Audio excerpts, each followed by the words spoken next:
Vanessa Guillen is dead. And people are upset. Rightfully so. Yeah. It was heinous. Such an outpouring of grief. Just everywhere you turn. Frustration. Yeah. Anger. I was extremely upset. Yeah. You know, and I've been following this case since before the general public. Yeah. Since day 2. Day 2. Yep. When I was alerted to it. And I, personally speaking, I was hoping she had gone AWOL. Yeah. And she was safe somewhere. Yep. Watching all this play out. And just the anger and despair and the pit of your stomach at the fella responsible. You're just, man, you can't put it into words. I know. Unfortunately, you have to try. And on Monday this week, our leaders stood in front of the Central Texas media, and actually the world media, and had to confirm that the remains found near the Leon River were indeed Vanessa's. Here's what they had to say.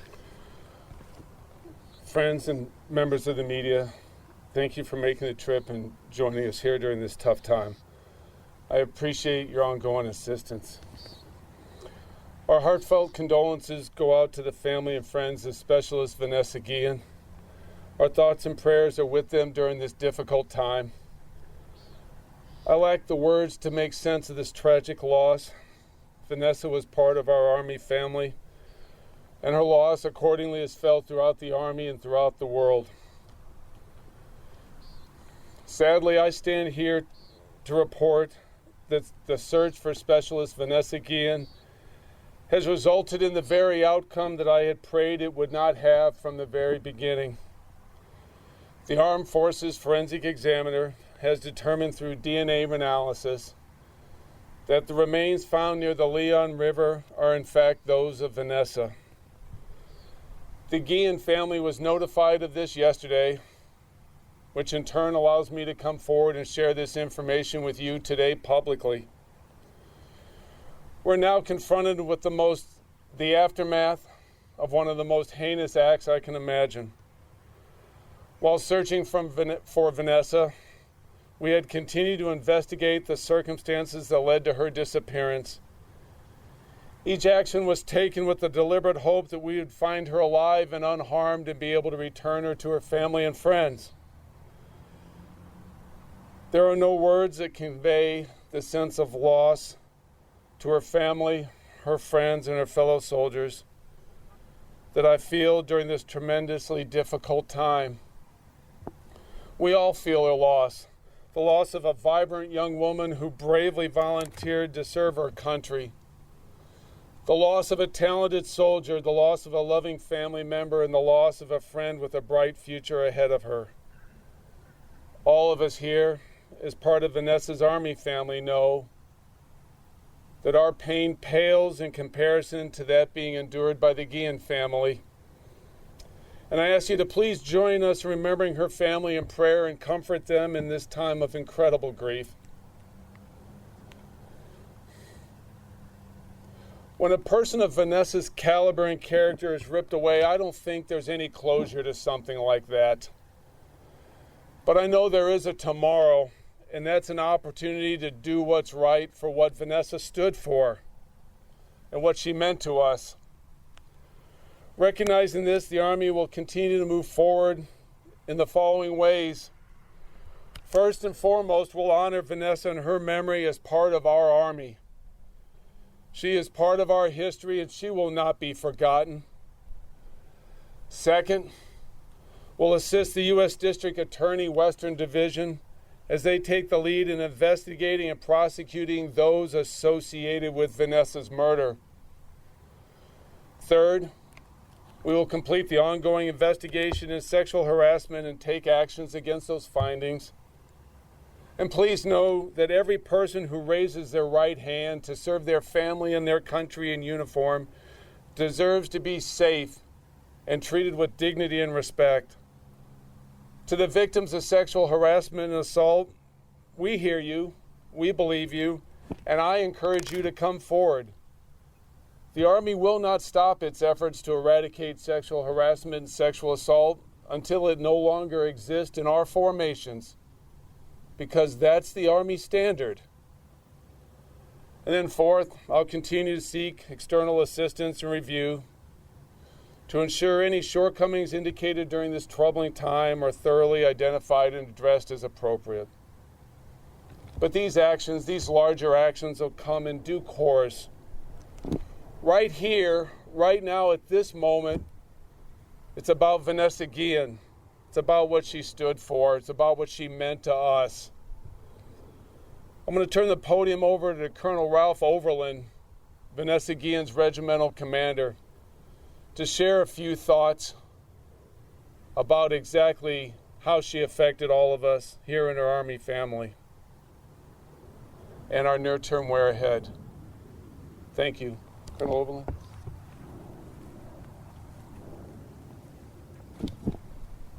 I am here today with the heaviest of hearts and sadness.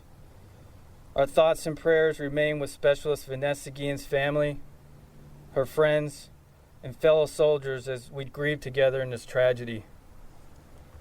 Our loss of Vanessa Guillen has devastated us all and left a hole in our formation.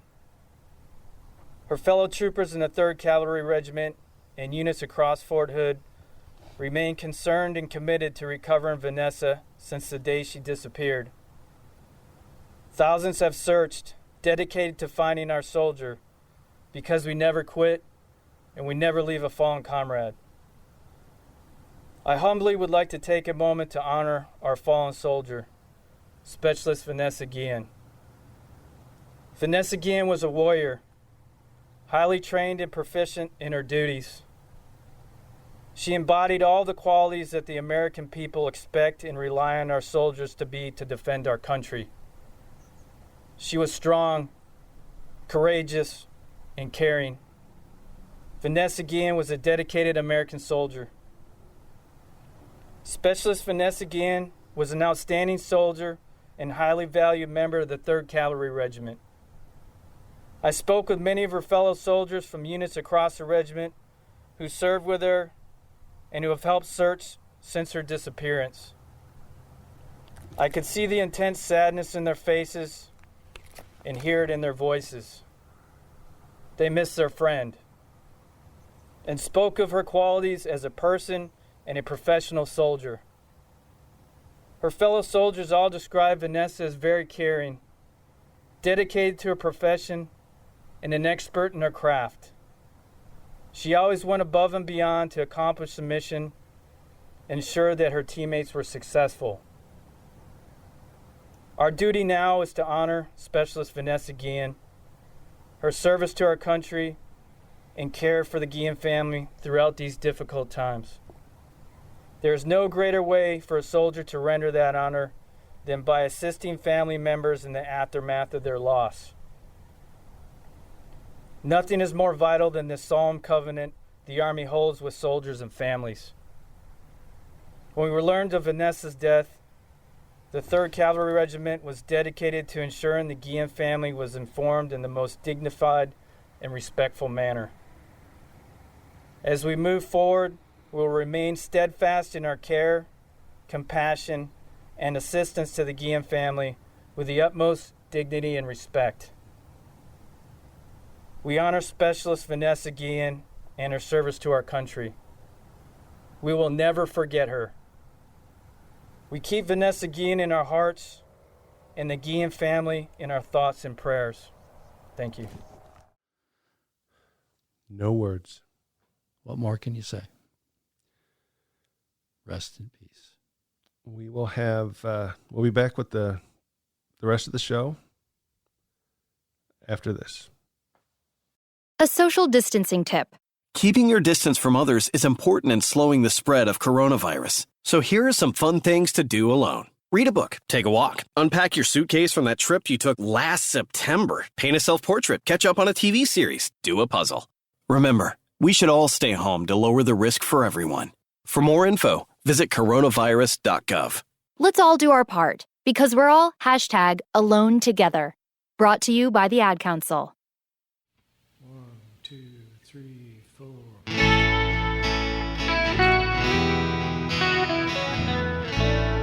Fort Hood's great big podcast. Drink it up. This one's for you. It's been The following is not an advertisement. Dave, let's talk about this coffee. Yeah, Chicory. I can't give the brand, but it's that place that makes beignets in New Orleans. It is aggressive, to say the It least. is aggressive, isn't it? It is, and the more you drink it, the more aggressive it gets. It's like getting repeatedly punched in the face. So you're not feeling the chicory. I am. I didn't say I didn't enjoy. There's a little S&M in me when it comes to coffee. Well, that's why they serve it with, powdered sugary donut-y things. Oh, well, I don't have any powder. No, sorry. I didn't bring How any could of that work? We're a bunch of Army civilians. How do we not have powdery, sugary, donut-y things? Not to mention we're both fighting the battle of the bulge. That's right. And losing. Thank you, COVID. Mm-hmm. But no, that coffee is something. Yeah, I was just thinking about that. It feels like it needs to be cut with something. Well, we were talking in the break room, a couple weeks ago, and you said you'd never had it. No, I hadn't. So now you have. Made out of freshly ground chickadees. Chicory. Oh. It's tree bark. Of some kind of. That improves it. So is aspirin. The story, I think, behind this, at least what I remember, is that during the Civil War, okay, there was a severe coffee shortage in the South during the war years. Mm-hmm. So in New Orleans, they figured out they could brew coffee from tree bark or coffee-like. Or they thought they could. Coffee-like substance.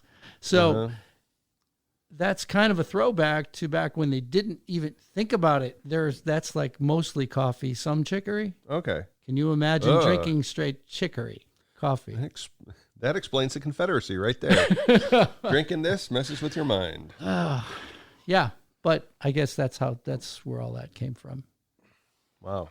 Yeah. Well, that's something, and I appreciate you sharing it with me. Hey, you're welcome. And it's in the break room, so you'll be continuing to share it with me going forward. Hey, I got some other stuff that's espresso. I know, but why not live on the edge, live dangerously? Well, I had to make it for you. Sort of like that's everyday life in America now, living on the edge, living dangerously. Going to the store now, you're on the edge. Wear a mask. Mm-hmm. Absolutely. We have to now in Texas. Yes. In Bell County. In our county, folks, they said we have to have a mask now when we go into stores. Now, I bet some of you are out there going, hey, but that's everyday life for me. Right. I remember I took a trip to Austin. So Austin's not in our county. It's two counties. Yeah, it's 45 minutes from here. Yeah. And here you did not need masks in stores. Right. I was just taken aback because every store I went into, I'd go reach for it and there'd be a sign that said, do not come in without a mask. And I have to walk back to the car. Right. Grab a mask, put it on. Obviously, I've got a learning curve there because after the first two, I'm still not bringing a mask. What, this one too? The thing about masks with me, and I wear them, but I wear glasses. You don't. No. And I put the mask on, you're wearing it properly, it steams up my glasses. Yeah. It drives me insane. I've done that with sunglasses. I've had it steaming up. Yeah, and it's like, and it's hot enough around here, don't you think? It's very warm, yes. And then you got to throw something else up there. Well, you know what would help? Weather. With the heat. With the heat. Well, it is Texas. Some rain, some snow. Not much. No. Yeah. It snowed in Colorado the other day. I saw a video of it. You do have a habit of bringing up the weather. I do. I talk about weather a lot. And we actually have reason to bring up the weather for a change. We do. We have some weather people with us. Yes, we do. We have two weather forecasters from the 3rd Weather Squadron, Air Force Staff Sergeant Gigi Sylvester. Hi, Gigi. You can talk into the Yeah, it's okay. It's okay. I was waiting for my prompt. Hi, Hello. Gigi. That was your prompt. That was your cue. And BJ Ortner, also a weather forecaster. Hi, BJ. Good morning. Thank you for coming on, guys. It's our pleasure. Texas weather. What's up with that? my line. I know I stole it. Yeah. Hey, feel free to dive in. All right. It is the your show is nickel. yours. I'm going to go get more coffee. You talk about the weather. Let me know when you're done. No, really. Tell me a little bit about what a 3rd Weather Squadron does for Fort Hood. Well, 3rd Weather Squadron is organized to support the Army here. That's our whole job, is to support the Army, both in garrison and deployed in any place in the world. Mm-hmm. So the weather forecasters here, the Air Force weather forecasters, like Sergeant Sylvester, she's trained as a forecaster, but she's also trained in various Army tactics. So she deploys with the Army. The Army needs weather. They don't have their own weather forecasters. The Air Force has done it since the end of World War II. The Army Air Corps, the Air Force came into existence. The Army said that we'll continue to let the Air Force do weather for us. And the Army does veterinarian service for the Air Force. So it's kind of a trade-off there, perhaps. That's weird. Yeah. Strange. You get the clouds, I'll take the dogs. But anyway, so we support the Army, both, like I said, in garrison and in deployed environment. So I spent about 28 years in the Air Force as a weather forecaster. About 8 of those were with an Army unit, the others with the Air Force. Sergeant Sylvester, she's only been here about 2 years, and she's already deployed once, if not twice. So they stay busy, but they also, like I said, they have to learn both weather forecasting skills and then also the tactical skills to be able to survive and operate with the Army. Right. Wow. Now, before the show, you said you were in Afghanistan. Is that where that deployment came from? Yes. So what does weather look like in Afghanistan? You lean forward, you furrow your brow. Yeah, it's going to be hot. It's going to be hot, everybody. Hot. Snow at elevation. Honestly, that's what kept me through the entire time. But so like BJ was saying, one of the biggest things for us is that we try to integrate a lot into our Army units. So in order for us to be here, we have to be trained in certain tactical things to integrate. So is that because the Army gives you crap? Honestly, maybe. So looking at the criteria that we have and we have to do, some of our Army units have said that we are overqualified to support them because a lot of things we do, they're looking at us like, why are you trained in this? We don't need you to do anything other than weather. But that's what makes us a SWOs, or a staff weather officer. That's what we do. We integrate it into units. So if we have to do the basic tactical skills in order to support them, that's what we're going to do, forcefully. Air Forcefully? Air Force. Air Forcefully. There you go. See what I did there? So you can not only tell me what's going to happen tomorrow in tomorrow's forecast, but you can shoot straight, right? So I had to pause there. Did you see the pause? Did you hear the pause? So, and that's a work in progress. Yes, I could roll around in dirt and I could tell you all types of weather stuff. There you so go. Yeah, there you go. Pretty fun. So, I mean, everybody's perception out there, I think even in anybody that served in the military, is that the Air Force or a what? No. Hey, I'm talking about weather people. Oh, okay. Right? You know, it's kind of like this podcast. 50% of the time they're right, 50% of the time. I think on a good day. So, for the layman out there, explain, how do you come up with a 7-day forecast, or what do you do? How do you do it? And the flip side to all that is, what is the real difference between mostly sunny and partly cloudy? Well, a lot of it that the a lot of folks watch TV. You got your app on your phone. People don't realize, especially for aviation, they need a little bit more than just partly cloudy, mostly sunny, right, or the high today is going to be 56 degrees. Mm-hmm. They need to know the clouds. They need to know the altitude those clouds at, how much of those clouds, not only the bases of the clouds or the ceiling, but they also need this, in some cases, depending on the operation, they may need the top of those clouds. Are they going to be in clear air? For example, the MC-12s here on Fort Hood, they operate at a certain altitude. They want to know, am I going to be in clouds or not? Because they don't want clouds. They want to be out of the clouds. Right. So how do you forecast that? That's a challenge. We use all the tools available to us that everybody else has available to them. A lot of it's web pages today. A lot of the information's available there, and almost everything is on the internet. We use a mixture of civilian weather sites, military weather sites, when I say civilian, commercial, but also academic. But we do have a lot of military sites also that are restricted that we can get to get weather. So there's always a flow of weather. But much like the civilian forecasters you see on TV, we look at the models and we try to interpret them the best you can. The models have gotten really good over the past number of years. But that's why we're still there, and Sergeant Sylvester and I are still there, because we still have to interpret them. I just can't give a pilot a model and say, here's the model, interpret it. Right. We got to try to interpret it because it's not always right. So we use our experience to try to tailor that a little bit specifically to the mission. So there's a lot of things people don't realize. The winds, there's a lot of impacts, and we track that. So then when Sergeant Sylvester talks about training, that's some of our training. We got to learn what are the impacts to the Army. What affects an Apache? What affects a UH-60? What affects a CH-47? They're all different, an MC-12. Not only the aircraft, but how does the pilot fly it? What's the mission? They go in low level, high level. What are they doing? What's the operation that they're doing? All those things we got to take in consideration. We just don't dump weather over a pilot's head.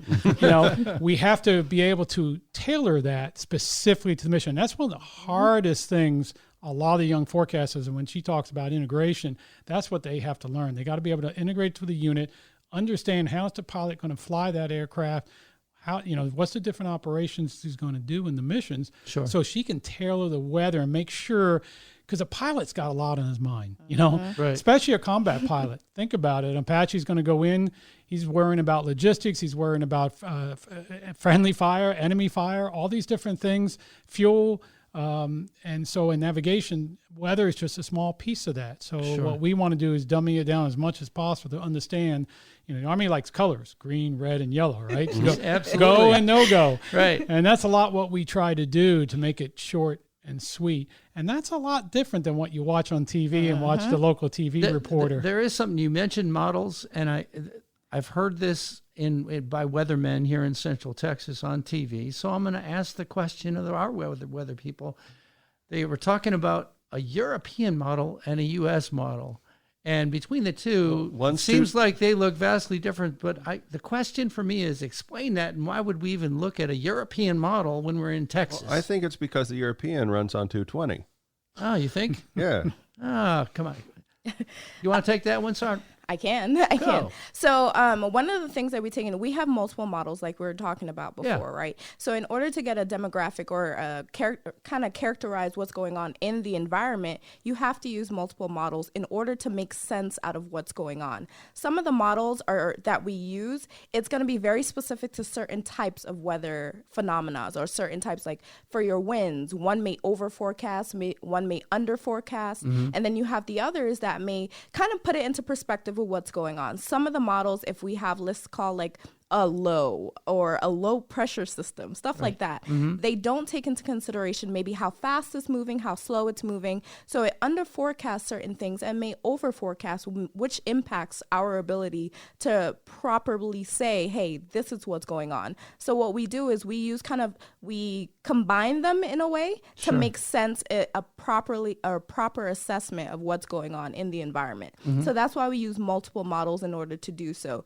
So when you have them pick one specific model or whatever the case is, that means that model is doing a better job at characterizing the environment than the other one. So whatever they choose, like we used to use the NAM, I think initially. That's a type of model. So we have the NAM, the GFS, the WRF, and is there anything else? There's lots of acronyms there. Yeah. I say all that to say, like, some of those models don't do very well, especially here in Texas. So we have to take into consideration elevations and stuff like that. And then you have your model of choice. So whichever one does a great job of where you're at. So just because we're using maybe a European model, not necessarily for the fact that it's in Europe or wherever. That's where the satellite is, right? Is that why they call it that? Because that's why they call it that. That's where the satellite is that they're using, or for the models. Yeah, satellite data is incorporated into the models, but it's only one small piece. There's also all types of surface observations, surface data, up air data from aircraft. A lot of stuff is fed into the models. That's why you see differences in models, and she's right on point. There's dozens and dozens of models today. There's even models that blend all the models together. It's called an ensemble together. But like when I first came in forecasting, I came in the late 70s, we had two models. and one was wrong and one was right. I mean, that was basically it. But today, because of computer power and the internet, we have access to just dozens and dozens of different models. Why do we still get it wrong so often? Because here's this front coming. You see it on the tracker, and the weatherman says it's going to be here, and we're going to get hit with tons of rain in 2 days. And then it flies off north and have you ever goes swam? nowhere near Have you ever us. swam in a lake or the ocean? Yep. Sure. And you hit Absolutely. cold spots, warm spots in the current. That's what the atmosphere Usually is. because I'm Yes. making those spots myself. Or who's ever upstream from you. But the atmosphere is a fluid. It's always moving. It's constantly changing. So, and the models are mathematics, and they've gotten really, really good. But there's still Mother Nature. Mother Nature still there's a lot we don't know. So the models are not perfect. And that's why with the change in all the different models, as Sergeant Sylvester said, it's awesome because we can figure out which one is kind of doing best or characterizing the atmosphere here best and handling the situation. And that's why you see or hear on TV, hey, the European model's doing a little better right now, or the American model. And those are just different models that we have, and they have weaknesses and strengths. Some work better maybe under a certain environment and a certain area, just as she said. So you're really bursting my bubble here, because how I imagined it was, here's the fighter pilot walking out to the your plane. finger. He's inside the flight ops thing, and he's almost to the door, and here you are, weatherman, put out the hand, stop. It's raining. Take an umbrella. Are you ready for this? In Afghanistan, we had a weather rock, and a lot of units have weather rocks, right? They try to play on that whole Air Force-y thing, like, this is how you guys forecast. If the rock is wet, it's raining and stuff like that. Sure. So when I do a forecast and I push it out, because of course, like Mr. Ortner stated, I have to integrate. I have to know what my units want to do. So forecasting for a unit that's in the talk with you, they're like, "Swole, what does the weather rock say?" I'm like, "The weather rock it's gonna be wet. It's raining." So what you're saying is the Army takes a look at it and they're like, "Okay, let's see. We can bring the Air Force weather person with us, or the Rock." Yes, and they pick us. They pick us. Oh, well, that's good. The Rock doesn't smile. The Rock doesn't have a personality. Yeah, exactly. Well, he's got quite a fan base. Some people said he might even be president. Really? Oh, no. Had to go there, didn't you? Yeah, I did. Well, we're talking about the Rock. True. Now I can put it in the description, and we'll have more people listen. Yeah. Probably. He meant Dwayne Johnson. Yeah, I know. Yeah. Okay. I know. I had to His stop. I got nickname is hot. The I Rock. got hot. But you talked about how the models have a problem here in Texas. Some of the models. Why is that? What is unique not necessarily to here in Texas? Texas, but anywhere they can. It's just a lot of it has to do with the Southern Plains, the Central Plains, Florida, the Gulf. of course, yeah, and then of course you got there's very few places in the world you have a north-south mountain range too, the Rockies out there, and that causes a huge change to the weather. So I wouldn't say the models have a hard time. It's just that under certain weather conditions, models do real well at certain patterns. Summertime, it's hard. The models have a hard time in the summer. I think we all do here. Yeah. Well, the Welcome models, to Texas. the models are dynamic. They like change. While in the summertime, it doesn't really change that much in the southern half of the country. Sure. So what ends up doing is the atmosphere is kind of like a puddle, and so it kind of grows and morphs and changes. And until you get something that's really contrast, a strong cold front, a contrast with temperature or moisture, the models don't do real great. So because they want change, that's what they look for in the mathematic equation. But they still so short term they're good, maybe not long term, maybe not so much this time of year. Well, I think everybody feels that way. You look at the 14-day forecast and you're looking next week. Oh, it's going to be hot next week. But everybody in the back of their mind's like, oh, yeah, sure it is. I'll see what it is the day before we get there. No, we're really far inland, so I mean, hurricanes don't really affect us directly, but they do affect military operations when the weather gets up this way, right? Absolutely. And that's the big thing that we have to track for the Corps a lot of times. Once we start, and we work a lot with National Hurricane Center and the Regional Air Force Regional Center that's at Barksdale Air Force Base. And we track these storms because, they may not impact Fort Hood. A lot of times we'll get heavy rain. That's our big problem, flooding. Sure. So that's an issue, of course, with the training areas and stuff. But the big thing is the Third Corps ships a lot of stuff out of the ports, Beaumont and Corpus and Galveston. So what happens is that can delay any assets that are going downrange. Sure. So that's important. So they want to know, hey, what's this storm going to do to the ports? And that's when she talks about integration. A lot of it, that's what they end up doing. They come over here and they talk to the Corps and they let them know what that stuff's doing. So how did you guys get into weather? Yeah. Well, hold on. Somebody's calling me. Uh-oh. Somebody's calling me. Hold on. Hello? Pharmacy order update. Oh, I got a pharmacy order update. That's not as exciting as normal. We're going to let that one go. Yeah, we'll let that one go. Normally, when we get a call, I just put them through and put them right on the air. But oh my gosh, you're on the air. I'm not Hi, putting pharmacy. I'm not putting robocall from pharmacy. Robocall. Yeah, no. But now, how did you guys get to be forecasters? How did that come to be? Oh, so let's see. Okay, I'm not old, but I'm kind of. How old are you? I'm about to be 30. Ooh, that's so cute, isn't it? So in 2008, when I got to college, initially I started looking into the Air Force and finding out what jobs would work.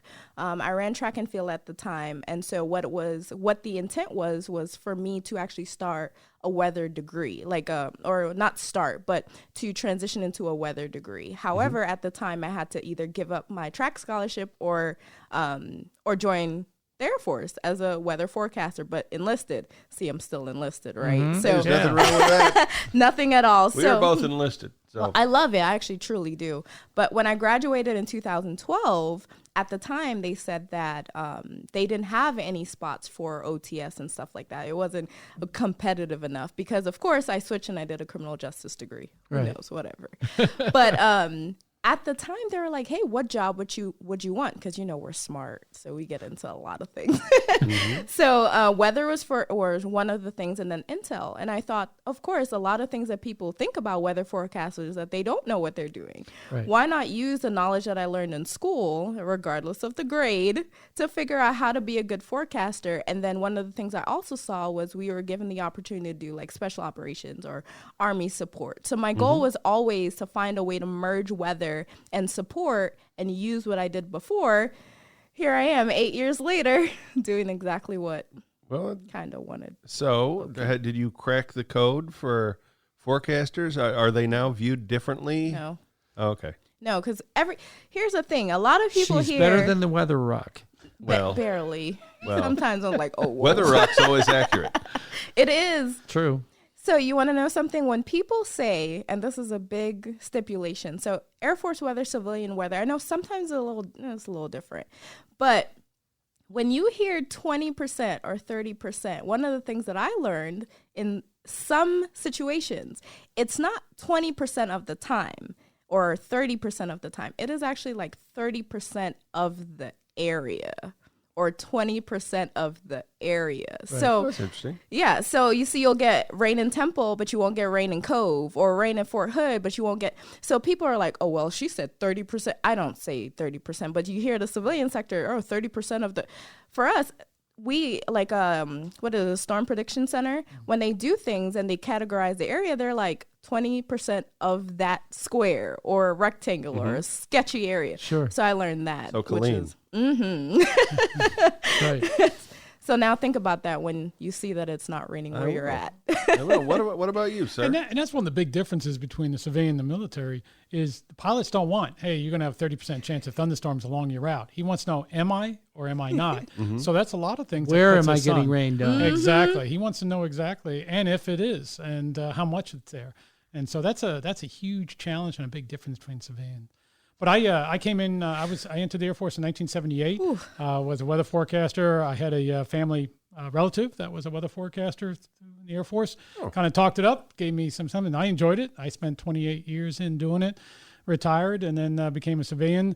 Lucked out to work right here at Fort Hood. So I've been here now for 15 years as a civilian. Basically doing the same thing, but I've enjoyed it. It's a good run, and I enjoy the pilots. That's what I have the most fun with is the aviation pilots, the Army pilots are great because I enjoy them more than Air Force pilots. Only because the Army pilots don't tell anyone. Well, the Army cares a little bit more. They'll give you a hard time. but a lot of times it's not personal. That's just, they yell. That's just the way it works. Yeah, we got to bust your. No, wait a minute. Yes. Never mind. But they respect the weather because they have to fly in it. They operate in it. They know it. They don't like it. So they do rely on us. I mean, probably the two most hated people, of course, are always the intel officer and the SWO. If they're not yelling at the intel guy, they're yelling at the SWO. I mean, both our jobs are great. We get paid to lie. I mean, that's what an awesome job it is. Finally comes out. So I got a question for you. You ever at home watching the news or TV or something and you see the weather forecast and you're like, yeah, I don't think so. Yes. So one of the things with us is that daily, I'm thinking. Sometimes I wouldn't say daily. There are actually sometimes where I walk outside, I'm like, what? This is a thing. But I've woken up or I've heard the news and I'm like, wait a minute. Who did this? And then I go and I look up, I try to do my own little weather thing, or I call the weather flight and I'm like, hey, are you thinking this? I'm like, hey, there's some stuff. Like we do that. We have a really hard time with allowing other people to tell us what's going on. So is there's a rivalry maybe? Do you ever find yourself like come out, your tires have been slashed? No. Weatherman! I actually get jealous because I realize that they're getting paid more than I am to say the same stuff. So I'm like, what makes you qualified? We're doing the same stuff. And then I realize, okay, they might be close. There's a pecking order there, if you'll notice, like morning show and then evening news, and you move up in the weather. Eventually you get to Weather Channel, you get to chase things.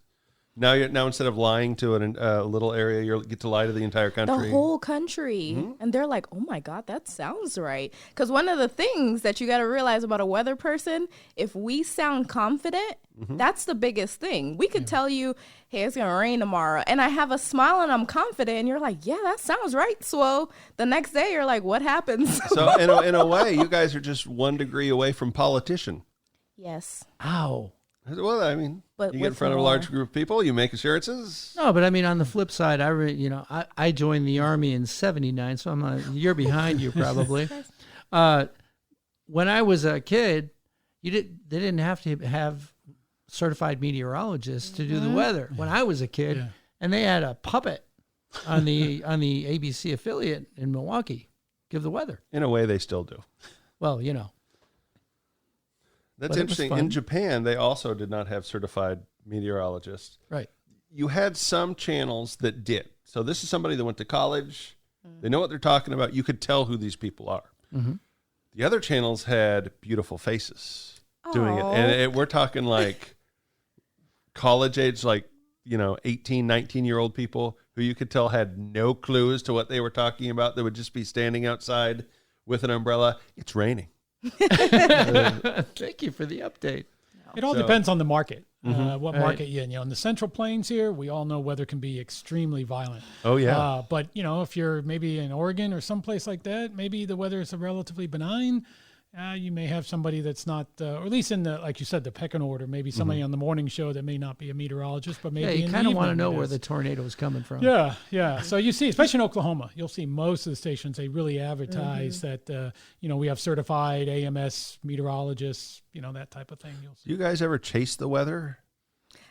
I haven't, but I have a friend who does. He does Really? it all the time. He's like a hurricane hunter, storm spotter in a way, and he goes out if he sees a storm because he's also retired in the Air Force. I think he was a major at the time, so he served a lot, like 21, 22 years or something like that, 20, I don't know. But when he retired, he also decided he's going to be a weather civilian as well, or like a systems civilian. And then on his off time, he'll go out and he'll track severe storms, and go chase them. So he chases tornadoes and stuff like that. So it was a TBI. That's why he got out. I don't know. He'll tell you if you invite him. No, I'm from Kansas, and I mean, when a tornado came, it was all about the storm chasers. You'd tune in on the radio back when that existed. Sure. And that I'm out here at the corner of so and I can see it's coming right at me. It's coming. If I go off the air, I mean, that's how it used to be. I think I'm still a certified or Certified storm chaser. How do you got to be certified to chase after or a storm? Storm spotter. So how do you got to be? You have to go through a class. It's an entire class. You go through. So I think it was a National Weather Service. They have like certain courses, and you can go through it. So at my prior unit, they highly encourage. See that highly. Can anyone take these classes? Yes. Yeah. I'm going to take these classes. Wow. Wait, now you can't show us up. I'm going to be a certified storm spotter. But you can help us. So if you go through that class, you need anyone a bigger that wants engine in your car. You can, if we have a storm happen, you can call us and, tell us what that hail looks like. Hey, I'm letting you know it's raining where I am. It's wait, you stop. Never mind. All right. Is it 2 inches? Is it 2 inches? Yeah. Okay, so 8 years in the business and forever in the business. Do you find it rewarding? Is it fun?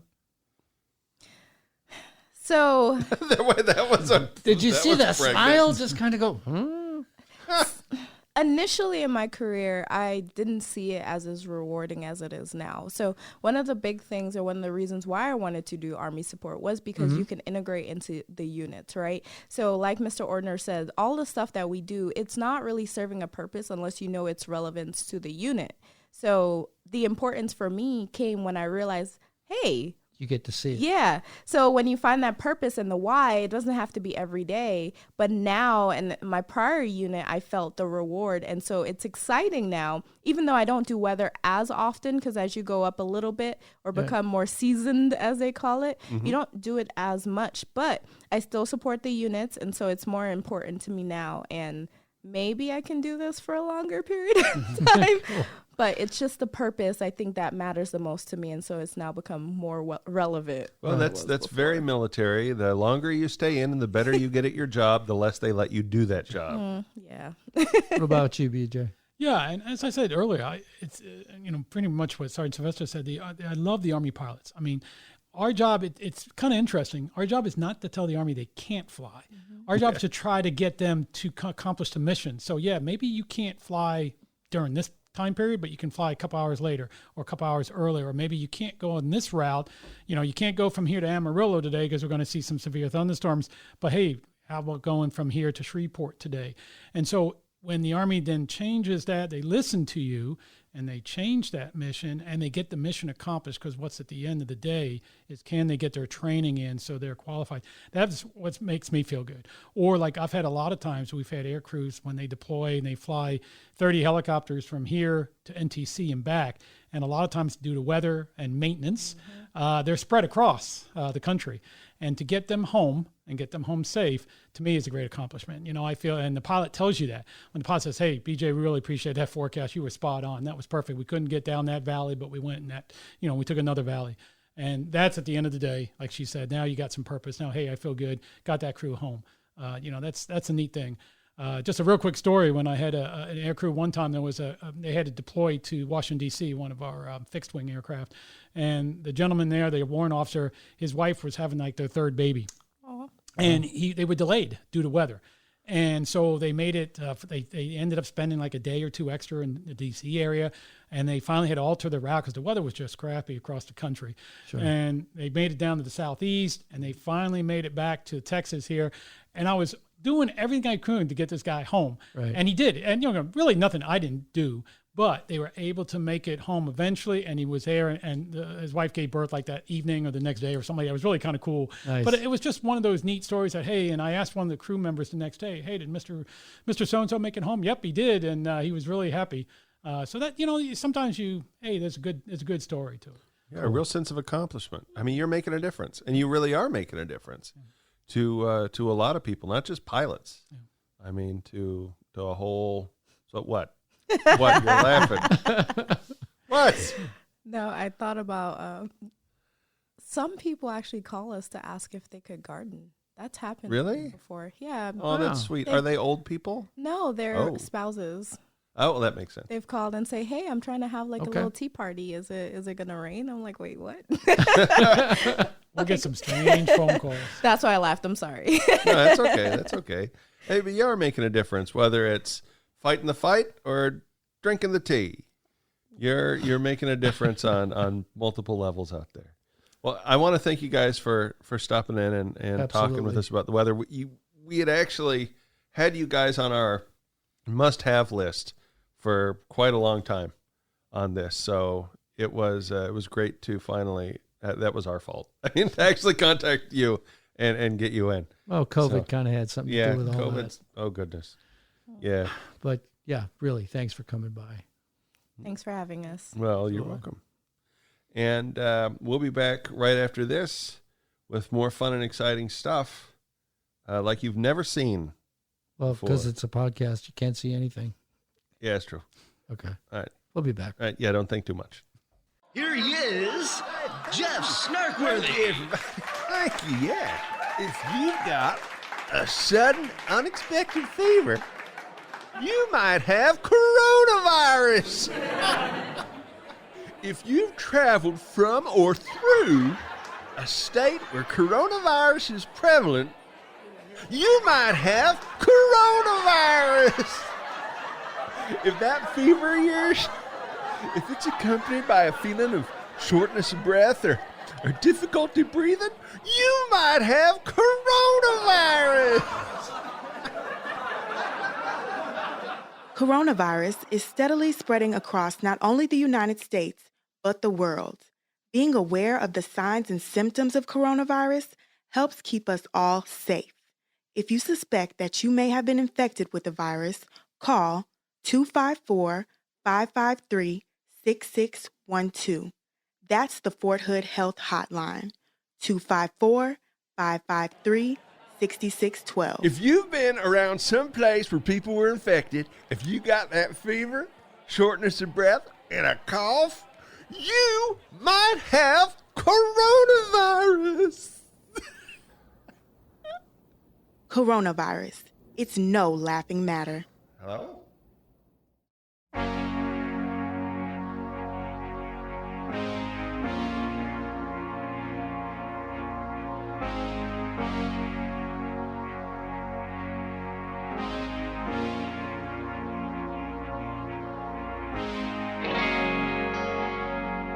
Fort Hood's Great Big Podcast, now available at those fancy schmancy streaming sites.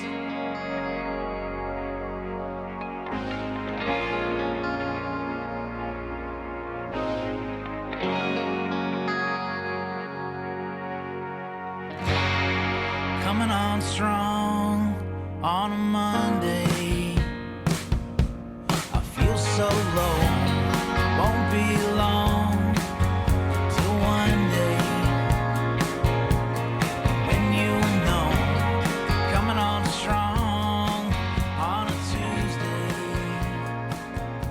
So that last segment was actually pre-recorded before you went on vacation. That is true. That is true. That's why there's a tonal shift between the beginning of the show, which is not pre-recorded now. Well, now, yeah. Now. And then that segment where I'm talking about Dave's aggressive coffee. Well, yeah. Because it actually happened. Last Wednesday, I went on vacation for a week. I hadn't taken a vacation in forever. So tell me about it. Oh, okay. Well, we originally were going to go from Texas to Colorado and then see the Grand Canyon, do Vegas, and come back. But COVID. Yeah, no. So Vegas, no. We decided to do a vacation, we being my wife and I. Yes.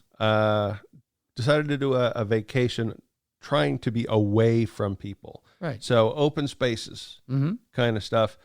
Every time we had to stop and get gas, there was a ritual we went through. We had the disinfectant wipes. So right. I approached the gas station with the wipe, and I would wipe down the pump and use it over my finger as I pushed the buttons and all that. Right. And then when I got in the car, I had to disinfect myself with hand gel and all this stuff. So, I mean, we were very, very safe about it. Masks everywhere.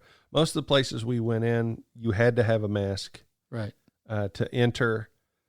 But I was absolutely shocked at how many people were out vacationing. Really? The hotel. Yeah, but you were going to the wide open spaces, right? We were. So what were the touristy places that you? Okay, well, we started in Durango, Colorado, and we went on the Durango-Silverton Railroad, which did not take us to Silverton.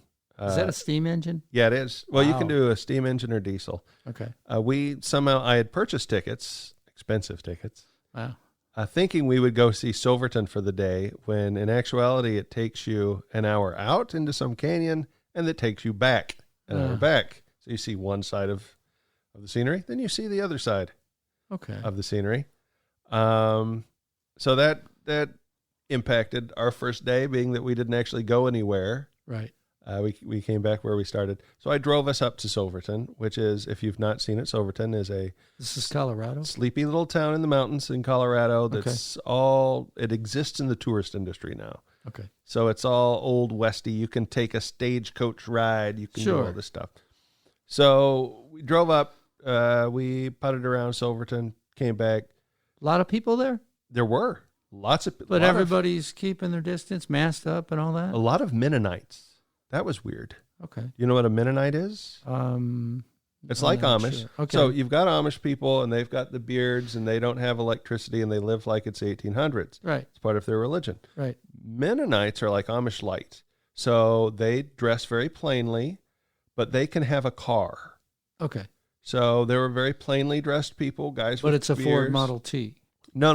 They do vans. Oh, they're in you the- can, okay. They're very Right. efficient. So, But there were a lot of Mennonites there, which surprised me. I'm from Kansas. We have large Mennonite communities in Kansas. okay. But yeah, lots of people there. Masked up. They were masked up. Yeah, Yeah. most places you have to have masks in Colorado, and the governor even closed all the bars the day before we showed up. Right. You couldn't sit at bars. Well, you don't drink anyway. So. 50% of people in the restaurants. So we had to wait, 45 minutes Sure. before we got into a restaurant. Then we drove from there to Arches National Park in Utah, which is only 2.5 hour, 3 hour drive north. Beautiful. It looks like the Old West. Right. These giant rocks all over the place and Sure. desert. And that was fun, but that was packed, absolutely overflowing at Wow. Arches. Wow. Which shocked me. Yeah. And at Arches, nobody's practicing social distancing. Nobody's wearing a mask. People were barely Well, they're wearing in the great clothes. outdoors, right? Yeah. Yeah. So, except that when you're huddled together, you're still, you know what I mean? Yeah. You're not spaced out. No, I get Everybody's that. globbed in together. From there, we went to Moab. That's right outside of I thought Arches. that was mother of all something. Yeah, mother of all bombs. Yeah. But it's also a town. It's a town. We had Okay. a really good hamburger in that town. Really? It's the best hamburger. Some of the No- best food we no had. brand names, but they got a great burger. Yeah, they got a great burger. You'll know because it's the only burger place. And then we decided to go towards Roswell. The alien place. Ooh, yeah.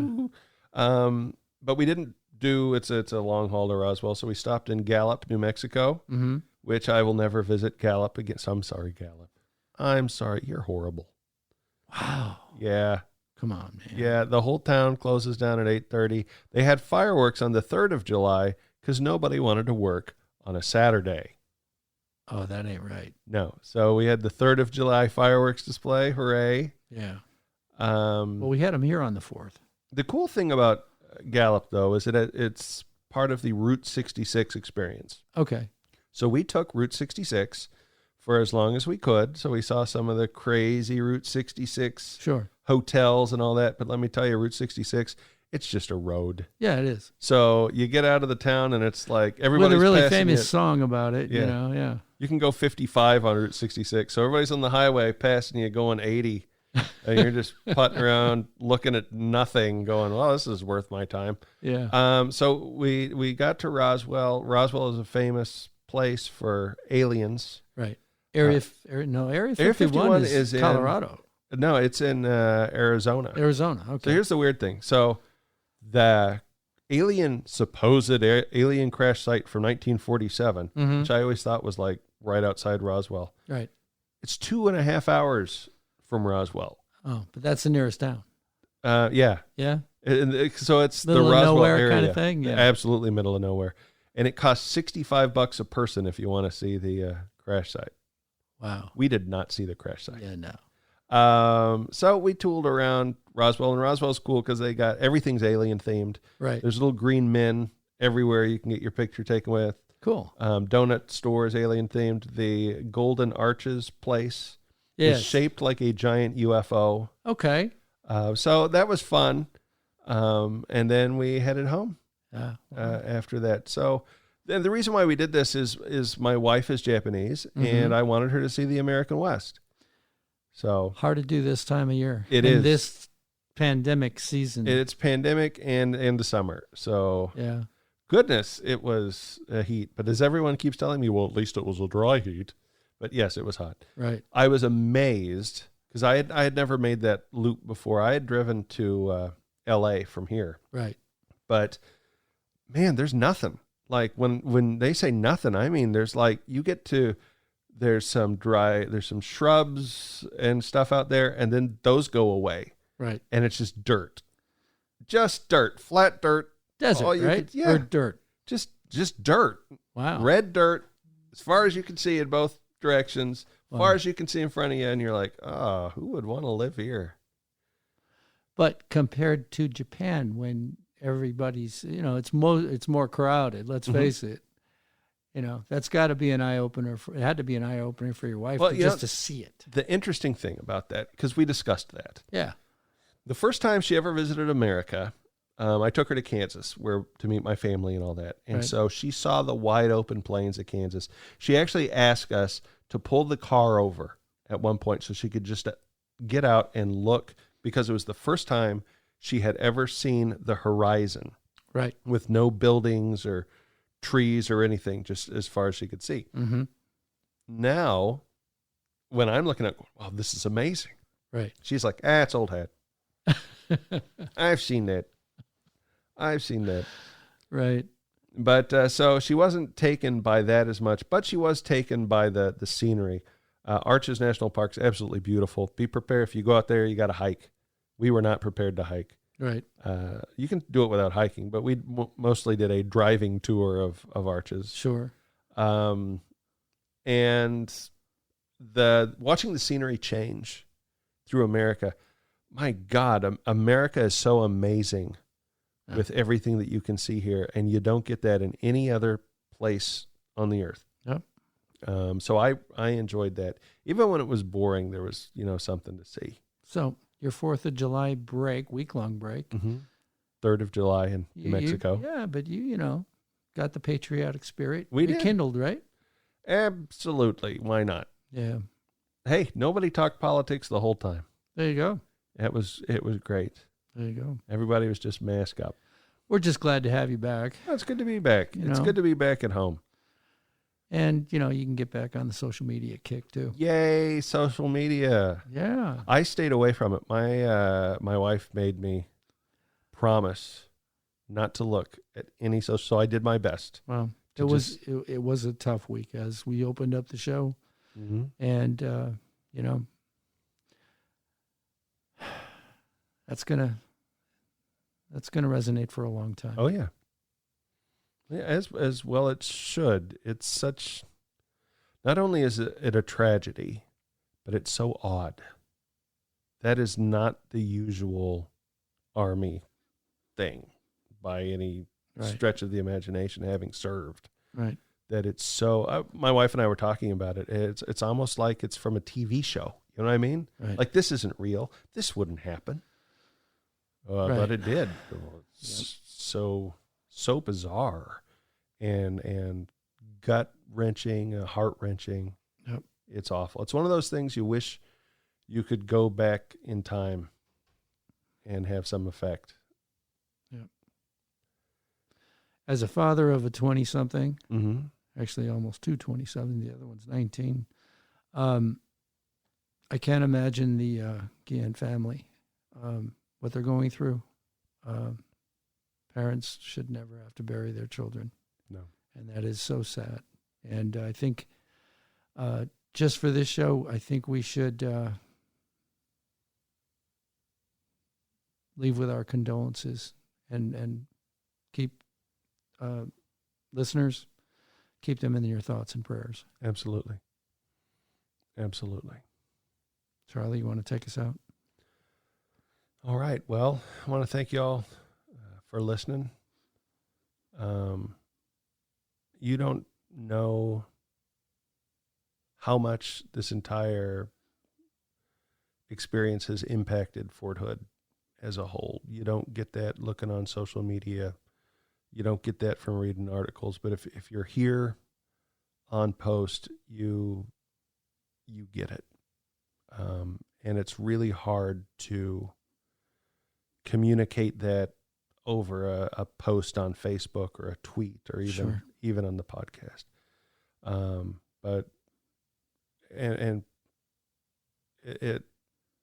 angers me to no end when people mock this, but our thoughts and prayers truly are with the family. And that means a lot, because it's a lot of prayers. Yep. A lot. All right. Well, we will see you next week. And hopefully better news.